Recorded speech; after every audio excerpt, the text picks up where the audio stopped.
Quiero dedicar las meditaciones cuaresmales de este año en la parroquia a la virtud de la humildad. Por ella misma, pero es que además que estamos dentro del año santo franciscano y esa es una de las características, no digo exclusiva ni mucho menos, pero sí propia de la espiritualidad de San Francisco de Asís. Y me gustaría ver la relación que hay entre humildad y esas tres virtudes teologales: fe, esperanza y amor.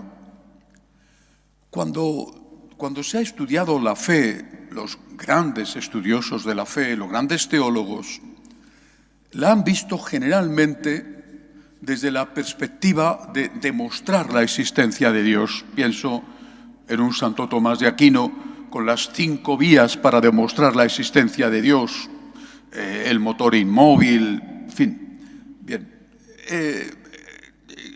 ¿por qué eso no convence? Y son argumentos muy bien pensados de un gigante intelectual como fue Santo Tomás de Aquino. ¿Por qué no convence?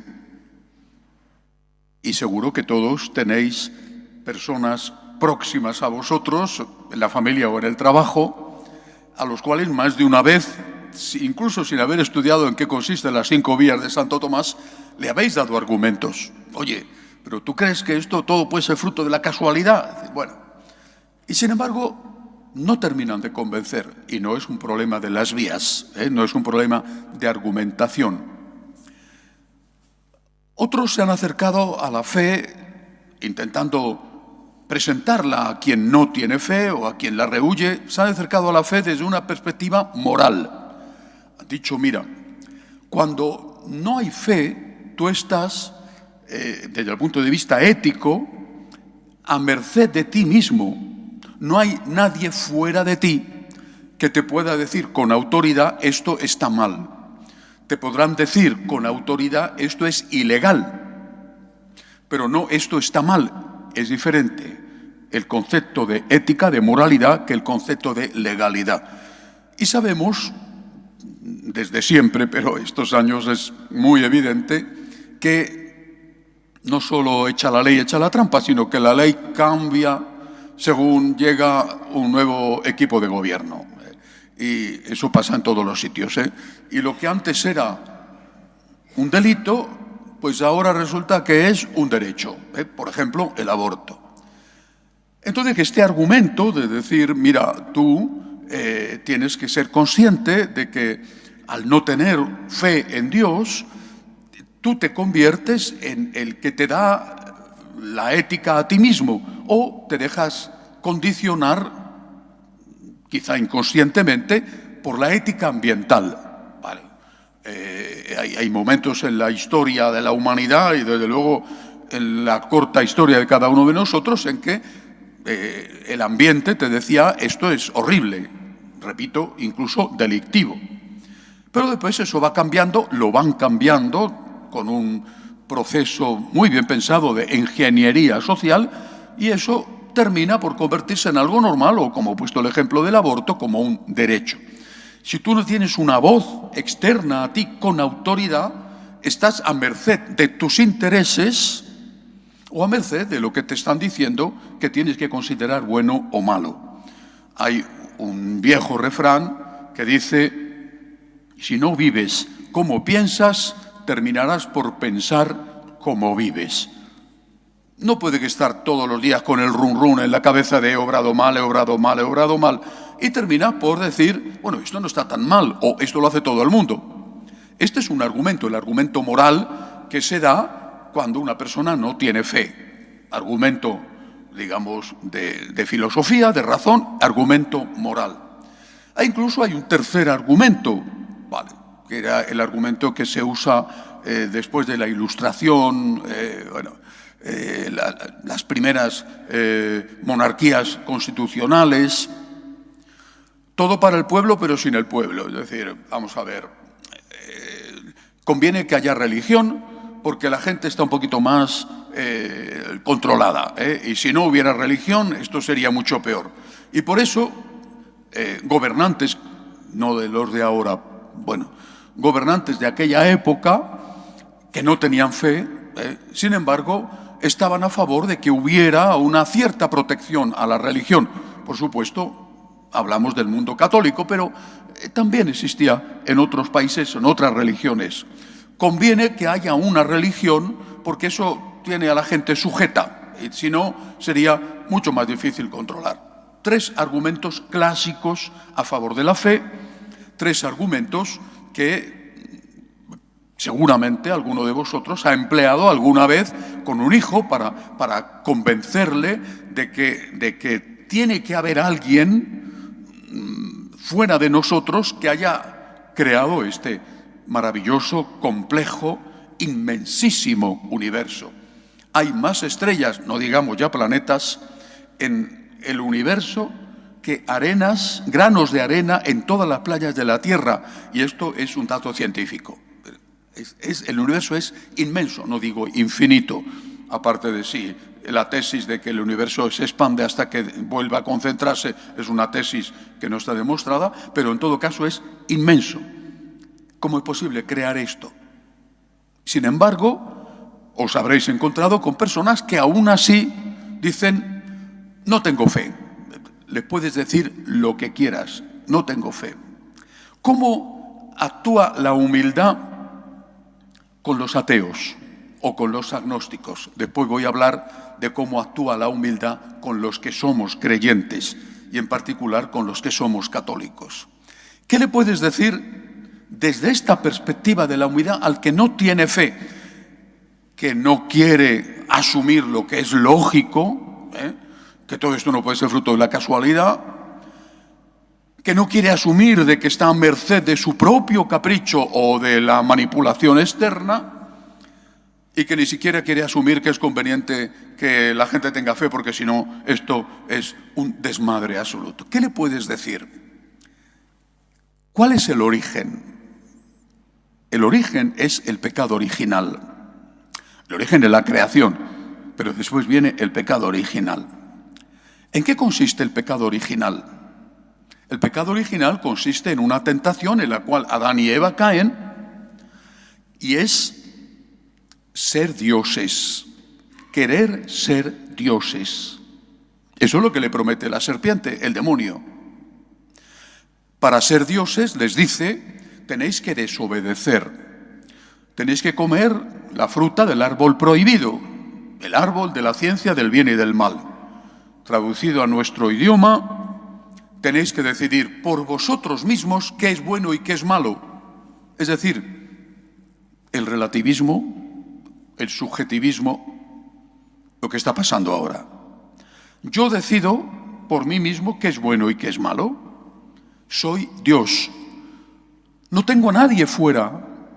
No tengo a nadie a quien creer, a quien respetar, a quien obedecer, a quien escuchar.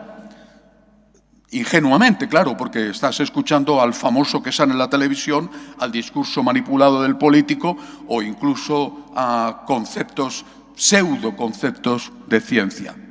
¿Qué le puedes decir a esta persona? Plantéaselo como si estuvieras allí en el jardín del paraíso.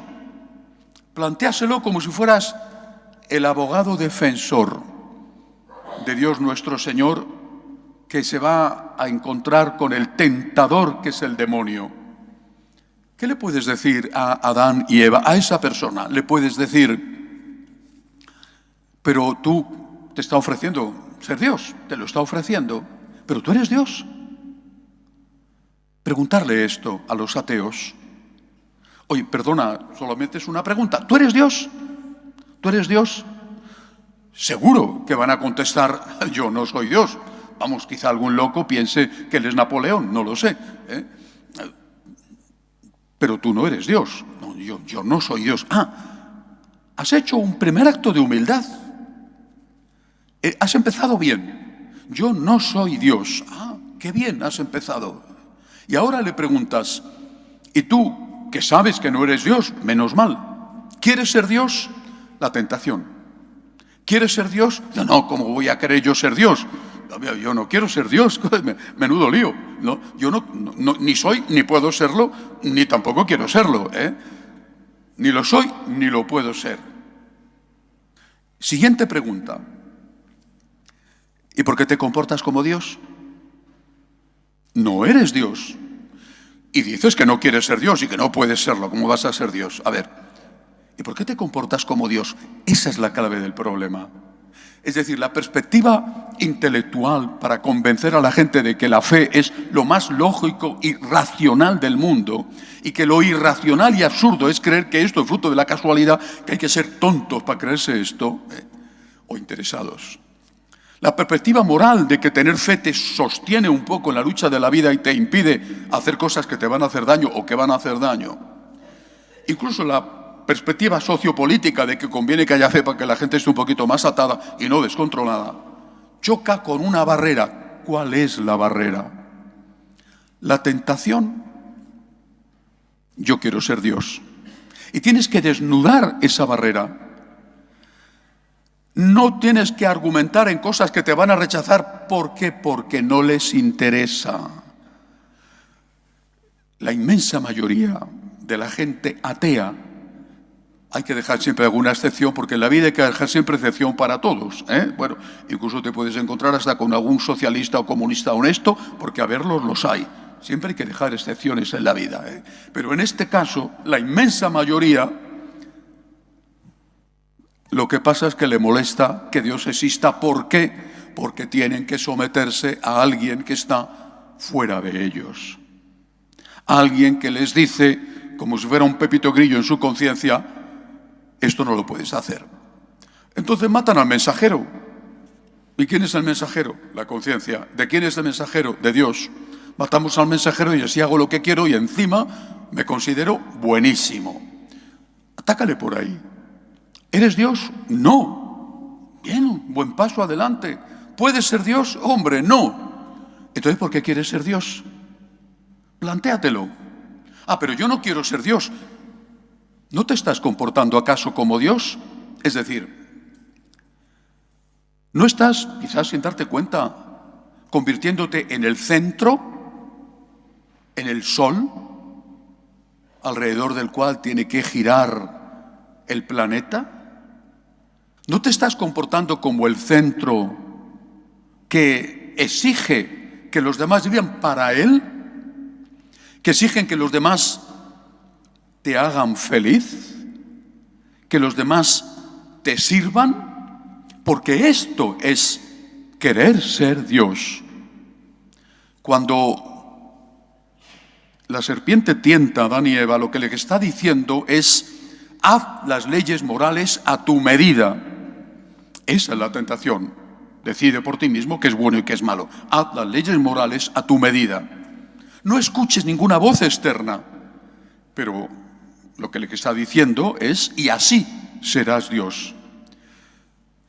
Si tú consigues que la persona reflexione desde ese punto de vista de la humildad práctica en cómo lleva su vida y que se dé cuenta de que aún siendo bueno, que hay de verdad buenos ateos, los hay, o buenos agnósticos, los hay.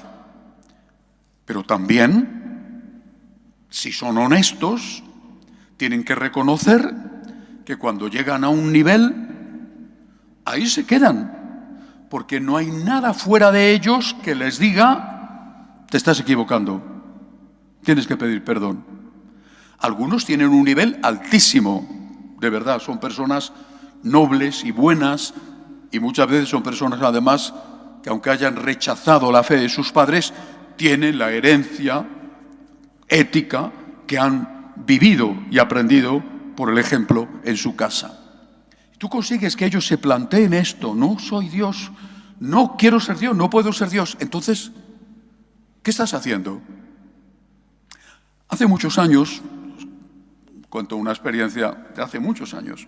Yo estaba estudiando en la universidad, estaba haciendo tercer curso de biología y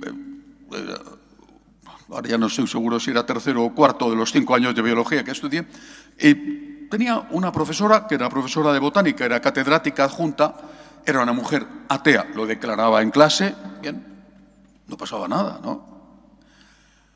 Y un día esta mujer me llevó desde la universidad al metro, yo no tenía coche, y ella, al salir de clase, tenía una buena relación con ella, era una señora ya a mí me parecía entonces, ¿qué quieres que te diga? Con 20 años que era una señora mayor, que bueno, esas tonterías que uno piensa a los 20 años, que ya no las pienso, lo aseguro. Me llevó al metro, y en el camino de la universidad al metro, 10 minutos no más, recuerdo que haber parado en un semáforo y había un mendigo. Ella baja la ventanilla y le da una limosna al mendigo, sube la ventanilla. Yo sabía que era atea, yo le dije, me gusta, ella sabía que yo ya era... Yo no sé si para esa época ya era sacerdote, pero de luego era religioso. Le dije, me gusta mucho el gesto que acabas de hacer. Además, considero que es una profesora competente, honesta. Era una maravilla de profesora, sin duda de los mejores que he conocido en mi vida. Y ella me dijo, no te engañes, no te engañes. Yo tengo límites, tú no los tienes. Y cuando llego a mis límites digo, hasta aquí llego. Tú no los tienes. Esta es la diferencia entre nosotros. Me lo dijo una atea. Yo tengo límites. Y cuando llego a mis límites digo, hasta aquí he llegado. Y ahora le doy esta limosna a este señor, pero no sé qué haría si dentro de un rato me pide otra limosna. Tú no tienes límites. Porque si tú llegas a tus límites, que a lo mejor eran tan elevados desde el punto de vista ético con su generosidad, cuando tú llegas a tus límites, cuando llegamos a nuestros límites en lo que sea, ¿qué sucede? El run run, la conciencia. Tienes que pedir perdón. No has obrado bien. Tenías que haber estado callado. Tenías que haber sido más generoso. O tienes que perdonar. Y esta es nuestra experiencia. Entrad por ahí con los que no tienen fe, para hacerles entender que si no quieren ser dioses, que si no quieren ser unos egoístas, quizás sin darse cuenta, que hacen que todo gire a su alrededor, la humildad les llevará a decir, necesito ayuda, porque si no, sin darme cuenta, me convierto en alguien que piensa solo en sí mismo. La humildad para la fe de los que somos creyentes. Podría hablar de muchos tipos de creyentes, me voy a centrar en los católicos. Nosotros creemos. ¿En quién creemos? ¿En un Dios personal? No en una idea, en un Dios personal. ¿Creemos en un Dios creador? ¿Creemos en un Dios juez justo? Y creemos en un Dios misericordioso. Esto que os acabo de decir es Antiguo Testamento. La revelación desde Abraham hasta nuestro Señor nos ha enseñado esto. El único Dios con Abraham, por ejemplo, con Moisés. Después vienen los profetas. La revelación en esos siglos nos enseña esto que os acabo de decir. Un solo Dios, creador del universo. Y este Dios creador es un juez justo, pero también es misericordioso. ¿Tú tienes fe en esto? ¿Tienes fe? ¿Qué tiene que ver la humildad con esta fe que tú tienes? Dos cosas esenciales que hemos olvidado nosotros. Todavía no he hablado de la revelación de Jesucristo, Eso será mañana cuando hable de la esperanza y pasado mañana cuando hable de la caridad. Estoy hablando de la revelación al pueblo judío, en la que creemos, que compartimos. Antiguo Testamento es nuestro. ¿Qué supone el hecho de que tú creas en el Dios Todopoderoso y Creador y Juez y Misericordioso? ¿Qué supone? Que tú tienes que aceptar una relación con Dios basada en la humildad, con dos consecuencias que proceden de la humildad. Cuando os diga cuáles son las consecuencias, os vais a dar cuenta de qué poco vivimos nosotros la humildad con respecto a nuestra fe, es decir, con respecto a nuestro Dios en el que teóricamente creemos. ¿Qué dos consecuencias tiene la humildad para un creyente católico con respecto a su fe? La primera, el respeto. El respeto. Me atrevo a decir, aunque la palabra suena rara, el temor de Dios, no el terror, que es muy distinto. ¿Cuántos años llevamos, cuántas décadas llevamos faltándole el respeto debido al Creador?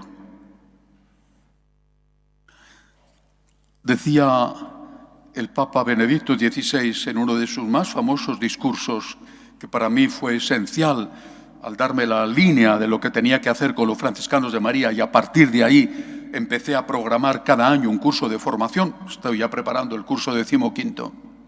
Decía: lo que antes sabían los niños, hoy no lo saben los ancianos. Y hace muchos años que dijo esto Benedicto XVI. ¿Por qué? Porque nos han educado, también a mí, imaginaos los que son más jóvenes que yo, nos han educado en una idea correcta de Dios, pero incompleta. Y ya sabéis que no hay peor mentira que la media verdad. Lo que nos han enseñado es verdadero, pero no es toda la verdad. Nos han dicho: Dios es tu Padre, cosa que es verdad, y eso pertenece a la revelación de Jesucristo. Y eso es verdad y es maravilloso. Pero antes de que Jesús nos revelara que Dios es Padre,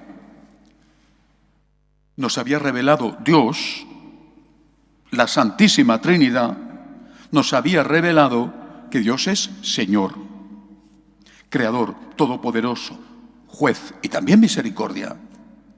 Es decir, no puedo acercarme primero a Dios diciéndole: eres mi Padre y por lo tanto hago lo que quiero, sino que tengo que acercarme primero a Dios diciendo: eres mi Señor, eres mi Señor.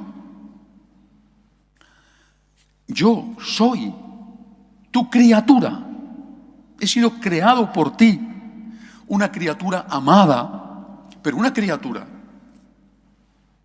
Lo primero que tenemos que hacer desde la humildad, y esto te lo enseña la virtud de la humildad en tu relación con Dios, es reconocerte como eres. ¿Quién soy? Esto no es lo que le digo a un ateo, pero lo que le digo a un católico. ¿Quién eres tú? Soy una criatura de Dios. Dios es mi Señor. Es el Todopoderoso. Le debo respeto. Le debo obediencia. ¿Cuántos años hace que esto no se enseña? Y esto forma parte de la causa, de las causas, de la gran crisis que llevamos décadas padeciendo. Dios se ha convertido para muchos católicos en lo que hace años un teólogo denominó un tapa agujeros. El genio de la lámpara de Aladino, aquel al que acude frotando la lámpara para que acuda al genio como tu sirviente y te conceda el deseo que pides, sea el que sea. Y si el genio no te obedece, le metes en la lámpara, la tapas y dices: ahora te vas a quedar ahí en la lámpara encerrado un tiempo hasta que vuelva a necesitar algo. Esto es Dios para muchos católicos, incluso católicos practicantes. No aceptas que Dios es Dios, que le debes respeto, obediencia. Y segunda característica, no aceptas que este Dios en el que dices que crees es más grande que tú. No lo aceptas. Teóricamente quizás sí, en la práctica no. ¿Cuándo no estás aceptando que Dios es Dios y no tu sirviente? Y que eres tú el que tienes que darle respeto y obediencia. ¿Cuándo no lo estás aceptando? Cuando te enfadas porque no te concede algo que has pedido. Es decir, cuando no aceptas el misterio. ¿Sabéis lo que me ha costado a mí aprender todo esto y vivirlo? Y lo que me cuesta. Nadie nos ha enseñado esto. Aceptar el misterio. Una vez escuché de una persona a quien yo, ya muerto, pero yo respetaba mucho,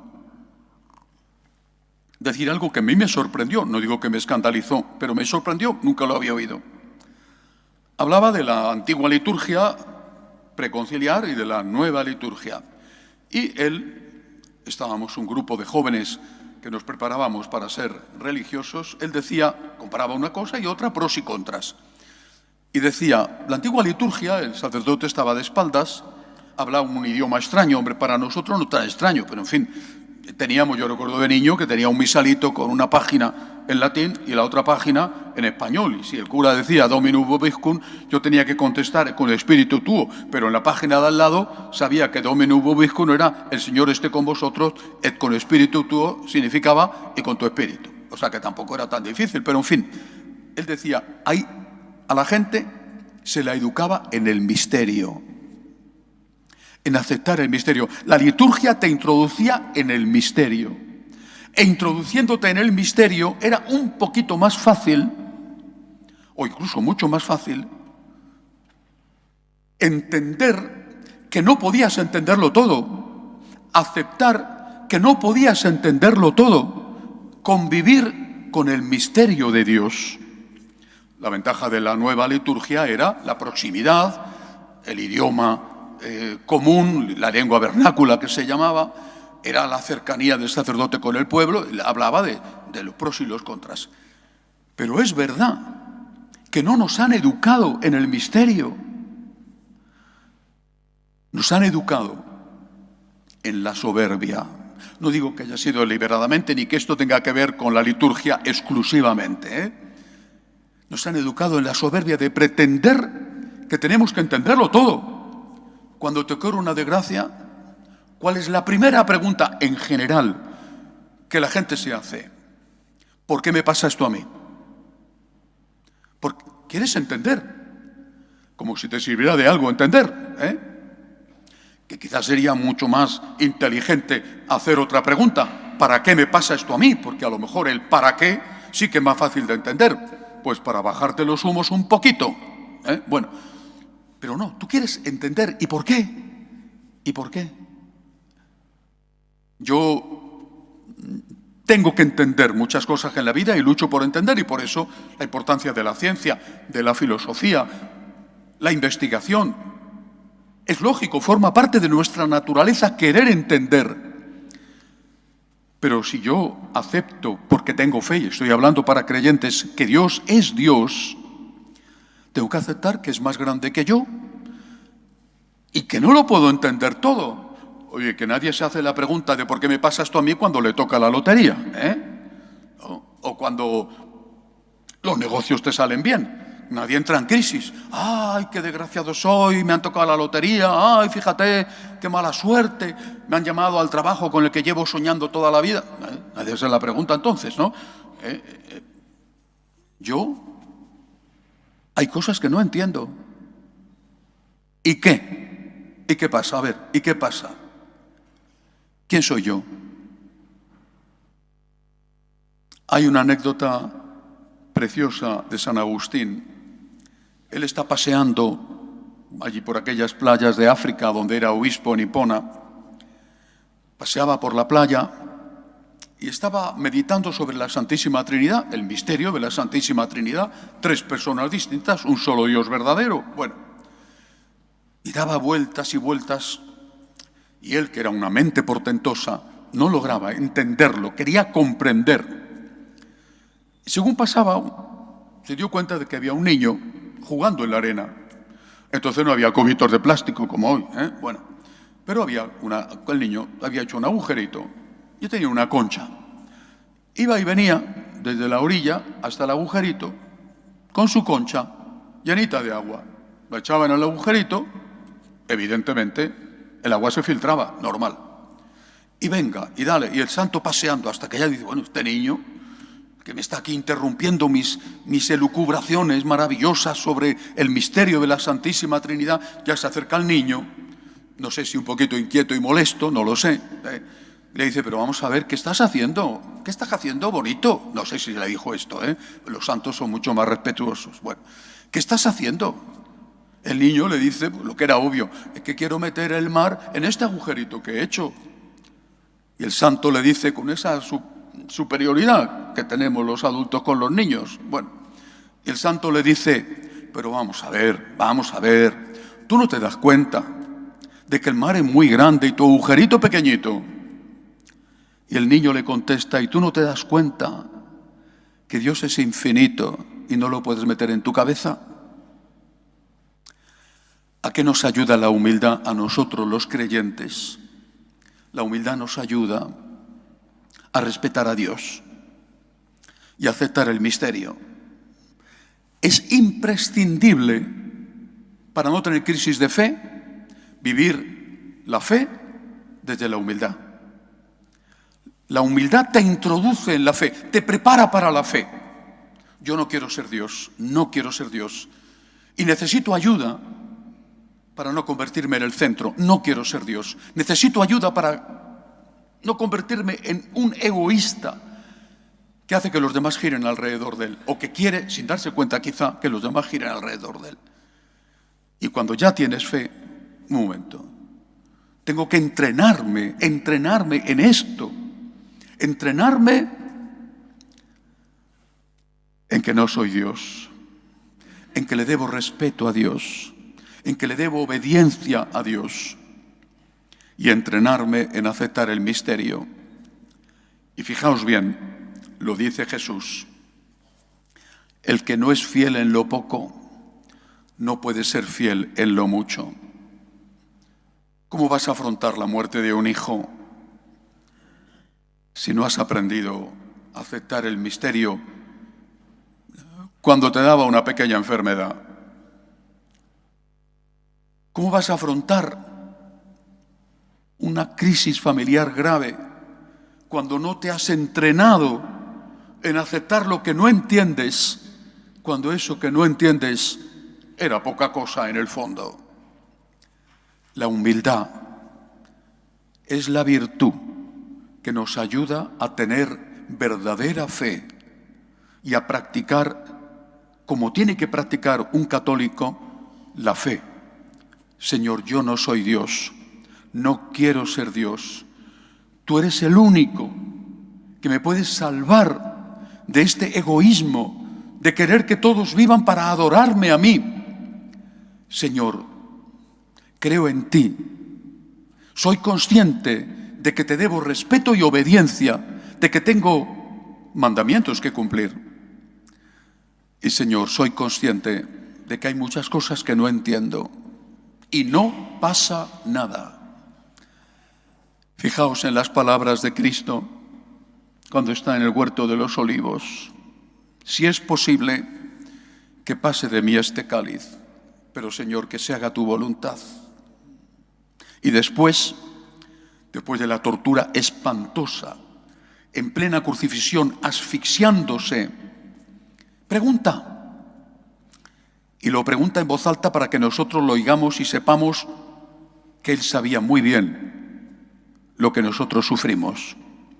¿Por qué me has abandonado? Pero a continuación dice, es la sexta palabra de la cruz, en tus manos encomiendo mi espíritu.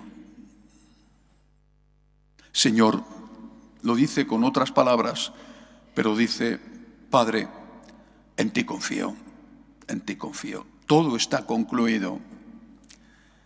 Jesús entra en el mundo porque una mujer dice, hágaseme según tu palabra. Y sale del mundo diciendo las palabras que ha dicho su madre. En ti confío, Señor, en tus manos encomiendo mi espíritu. Te he pedido, no me lo has concedido, no pasa nada. A él le estaba pasando mucho, No pasa nada. Acostumbraos en lo poco a aceptar el misterio. Esta es la humildad llevada a la práctica. Y así, cuando lleguen los momentos difíciles, que llegarán, seremos capaces de decirle, como María, yo, Señor, confío en ti. Que así sea.